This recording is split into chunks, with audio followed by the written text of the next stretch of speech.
Hello, students. I welcome you to the second part of our international relations, January month. So, like in the first session, we have discussed some international institution and summit initiative. In this term, we will discuss some country-specific news and the bilateral ones, right? So, let's quickly start. So, starting with the first one, North Korean country, Korean city, they have developed Samyeon city. So, the question will be asked, it will be very shallow level questions. Country-specific, you remember, the questions will be very easy. Right? So Samjeon, what is this? I don't know how they pronounce the North Koreans or Koreans. So Samyeon country is basically a flagship program of their king, their leader, the North Korean leader, right? So what you need to know, a few things, the locations, few of the locations you need to know, and which country it is. So it's a North Korean country on the Chinese border. So it's a flagship scheme that will be that will consist of the ski resort, commercial and cultural facilities, all will be there, right? It will be part of drive of becoming a self-reliant economy. So what is the location? Location around the China border, not the South Korean border, near the Mount Pektu. So Mount Pektu we have already discussed, I think, right? Previously in the places in news we already discussed.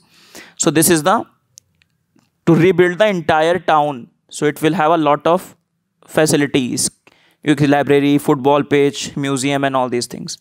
I don't know what from where the people will come and from where the money is coming, but irrespective of that, this is a North Korean project, right? Next is Baraka nuclear power plant. So this power plant is the first one in the Arab world, in the Middle East, right? And it is situated in the Abu Dhabi being the capital of the UAE. Right, this is the location. So remember, obviously, as you know, these countries have the reliance on the oil only for energy purposes, but this being the first nuclear power plant, and that's why it becomes relevant. Okay, right. Next is Islamic Revolutionary Guard Corps. So this idea comes in the context with Iran and US broil, right? The tug of war between the Iran and the US. Starting from the 1979 itself, but the recent context is the withdrawal of the US from the Iran nuclear deal. Then recently, the US has banned this particular army organization or the militia of the Iran, declaring it as a terrorist organization. So what it is, how it is different from Iranian army. So this is Iranian army, right? Let's say this is Iran's regular army. And this is a different militia created, that is Islamic Revolutionary Guard Corps. These are not non-state actors. These are state actors, right? They are created to defend Iran border and maintain. Iranian army defends the Iranian border, and this particular organization protects the Islamic system itself, or it works in the foreign capacity, so that foreign leaders, foreign power should not interfere into Iran. Because Iran lives in the bubble of insecurity. You have Saudi Arabia, you have USA, you have Israel, many of the countries that want to destabilize Iran. So they have created such system, such organization to protect itself. Now what this Islamic Revolutionary Guard Corps has done over the years, we'll see in brief. So one of the component of this is Quad Force, okay, which is responsible for the foreign operation. And the head of the Quad Force was Mr. Soleimani, okay, and who was killed by the USA strike on the Iraq. USA has some strike on the Iraq air base and Baghdad airport, and he was killed. Now, what this organization used to do, before that we need to understand something about Iran. Iran, as I told you, always lives in the state of insecurity, right? Especially after the Iran revolution of 1979. Because it has made US its permanent enemy, it has Saudi Arabia as its ideological or the Muslim enemy, I should say, and Israel a very arch enemy. Then Iran uses the idea of the forward defense doctrine. Please pay attention. Forward defense doctrine. The idea raised by Iran that they will crop up small militia or the rebel group in the Middle East, in the rebel world. For example, you can see in this world, this location. So they will crop up their proxies in these places. For example, Hezbollah in Lebanon, For example, Houthis in Yemen, right? Some in Pakistan, some in Afghanistan, some in other place. So they will crop up these small proxy militias. And whenever Iran feels threatened, they activate these militias. In the last session, we have talked about Qatar. Remember? Qatar crisis, very brief idea I've given. Now, Qatar was, why Qatar was sidelined? Because Qatar was set to support Iran and Iran was doing that. So they say Qatar is also financing these proxy wars. And that is why they have done the diplomatic isolation of the Qatar. And Qatar being a very rich country, it gives a lot of support to Iran. Right? So this is the idea. And for that, they have created these Islamic crops or quad forces. And the task of Soleimani has been to create these proxy militias. And he successfully did that. And that is why he was said to be one of the enemy number one of USA and Israel. Getting my point? So to conduct, so if one does the limited strike on the Iran, then they will activate all these proxies. So when the US killed him, then Iran has responded. Obviously, the Iran's response has always been one of restraint. They do not act very impulsively, but they have conducted some strikes. They said they have killed some US people. However, some people say that Iran will work with restraint and will strike at their will. Which is the area they can strike? They can again block the Strait of Hormuz, right? They can attack the Saudi Arabia, many of the oil refinery facility of the Saudi Arabia. So many of the places Iran can strike. Okay. Right. Next is, so in that capacity, US has also said that we will also strike Iran. So in that capacity, this idea comes into play. Juscogen. So what is this? It's a Latin term named as the compelling law. That means US has said that we will attack even the cultural sites of the Iran. Right? If Iran attacks us.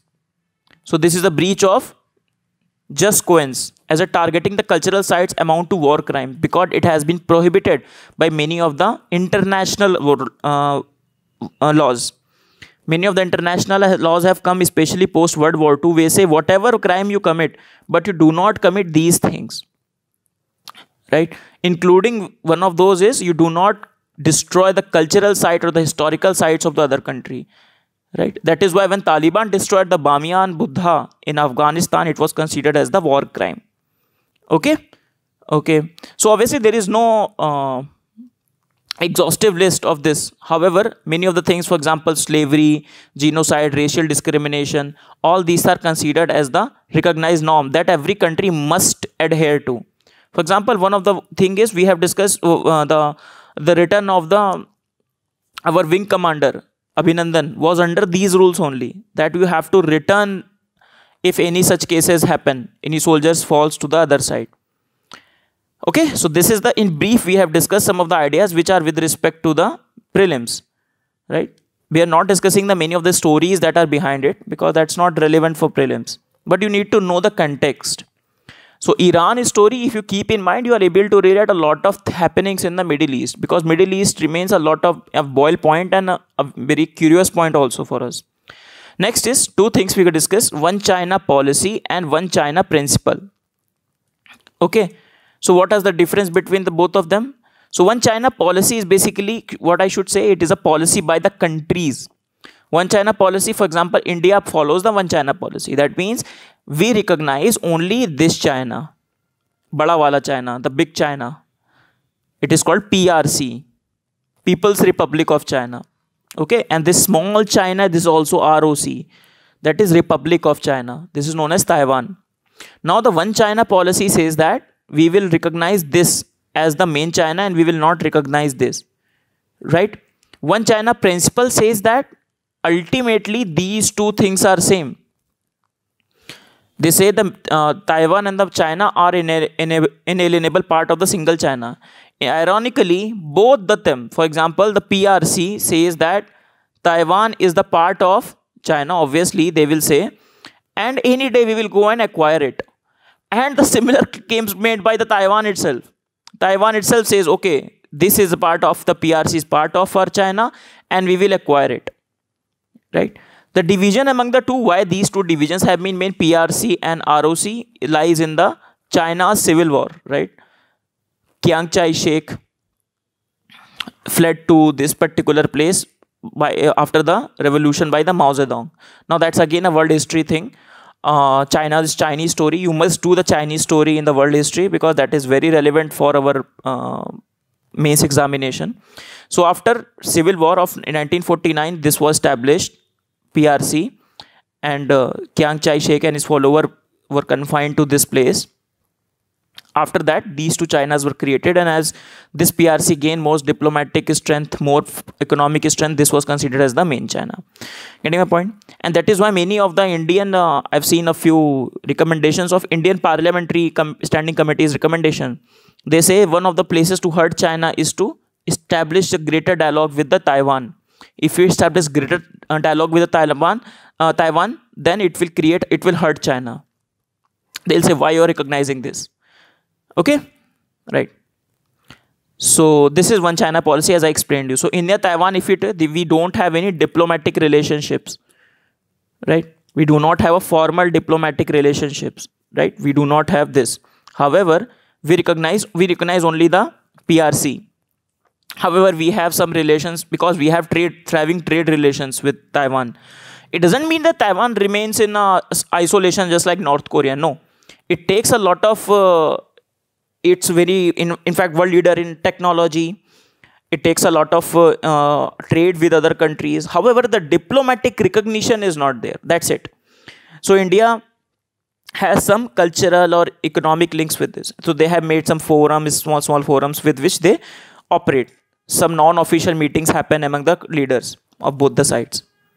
Now, recently it was again in the conflict because the Taiwan has informed WHO about what is happening in China with respect to the COVID-19.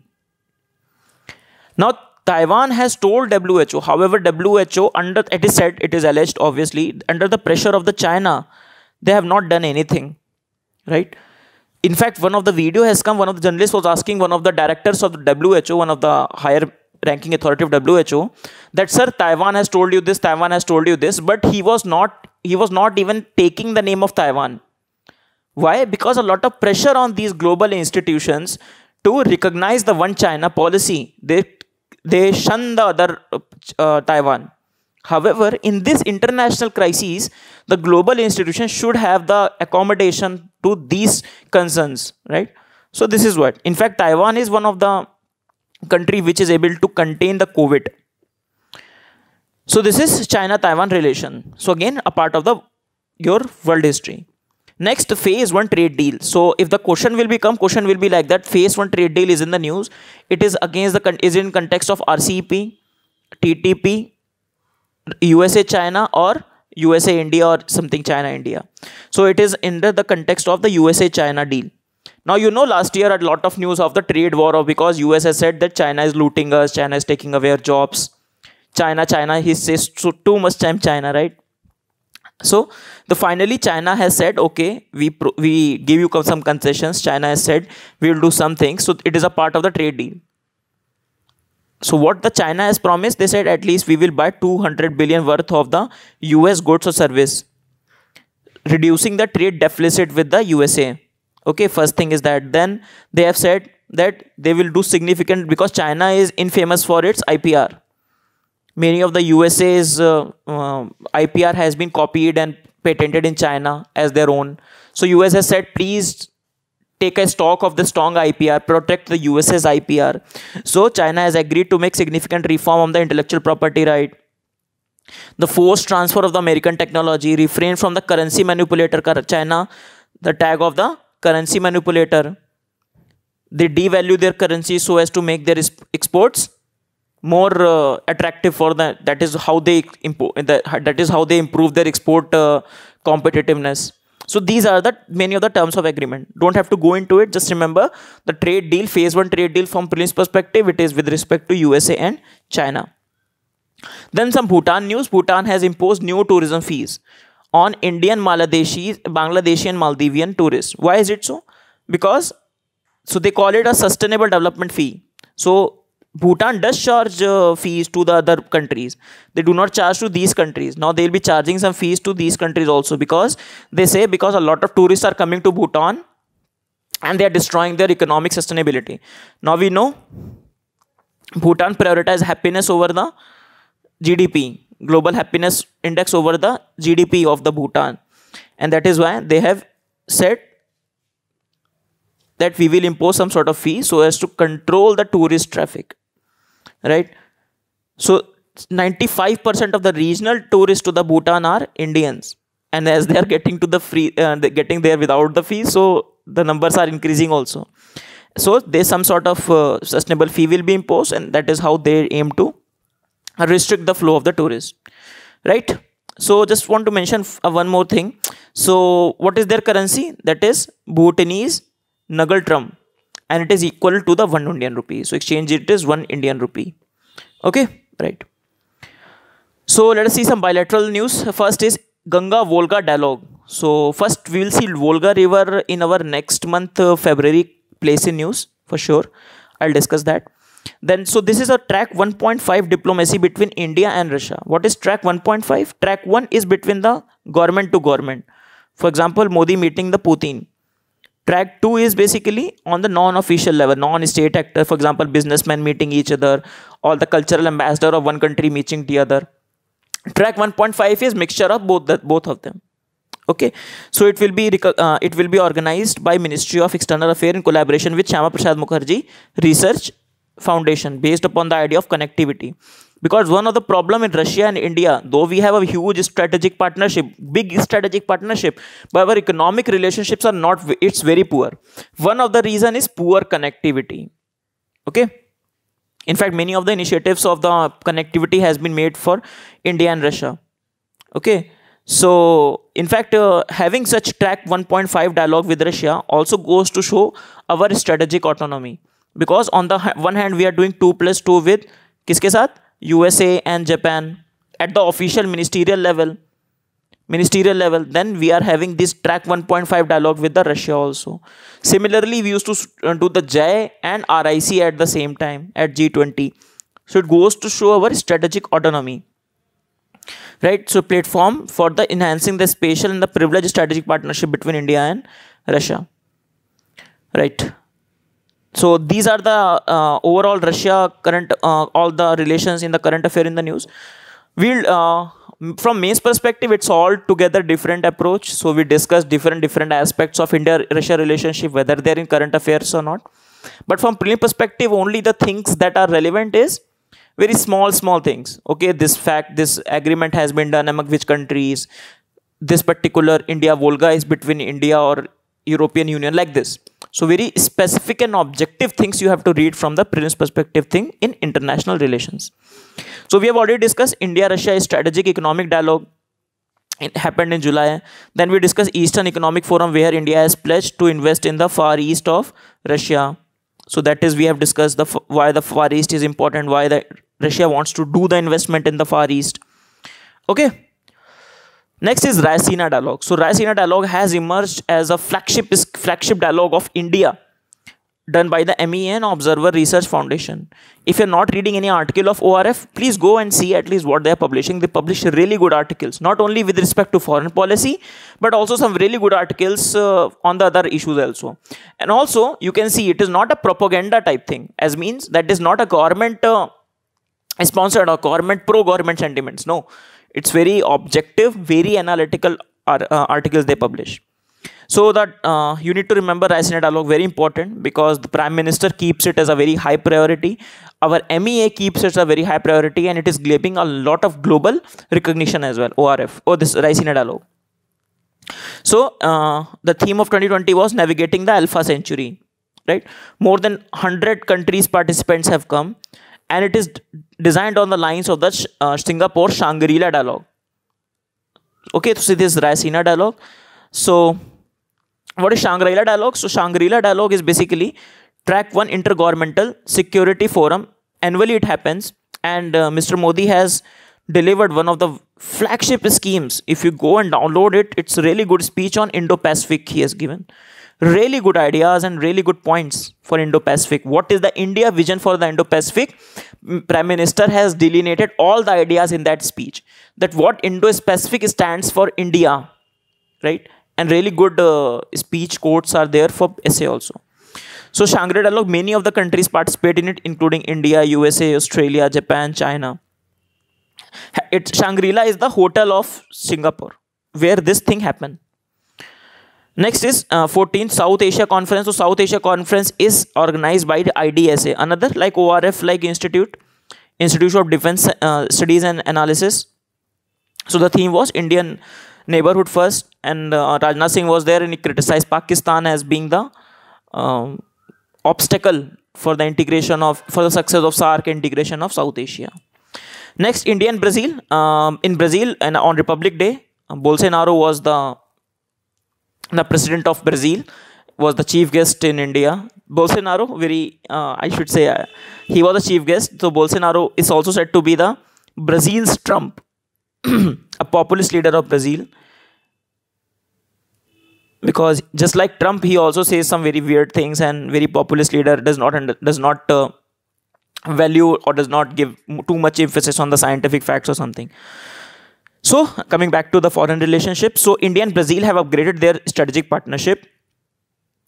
Two things we have to study from Prince's perspective. One thing, they have signed one action plan, and secondly, they have signed a social security agreement. Okay, so what is social security agreement? Okay, India and Brazil are part of which international organizations together? IPSA, then BRICS, then G20, right?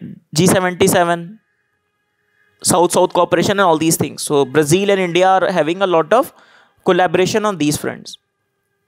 So this SSA, that is Social Security Agreement, it's a very good agreement. In fact, so India signs this with the foreign country, so to protect the interest of the Indian professionals who are working in the Brazil. So what it will give, what are the benefits of this? First, the detachment. That means the Indian worker working in the Brazil, they don't have to send a part of their salary to the Brazil social security contribution if they are already protected under Indian system.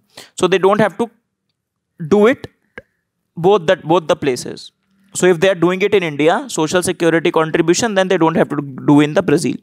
Secondly, they can remit all their social security accumulation to India, right? There will not be any for example, you have to stay committed for 15 years, something like that. No foundation will be there. They can remit all their savings to the India. Third is totalization. That means the time that they invest in the Brazil will be calculated when they come to India, so as to calculate some retirement benefits. So it is some bit technical, but just remember, on these fronts it will give Indian workers who are working in the Brazil a lot of help.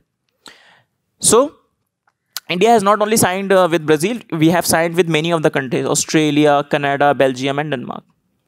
And Brazil, the Brazilian president has obviously endorsed India's position on the CAA Kashmir. They're saying that they are the internal matter of India and India will resolve it.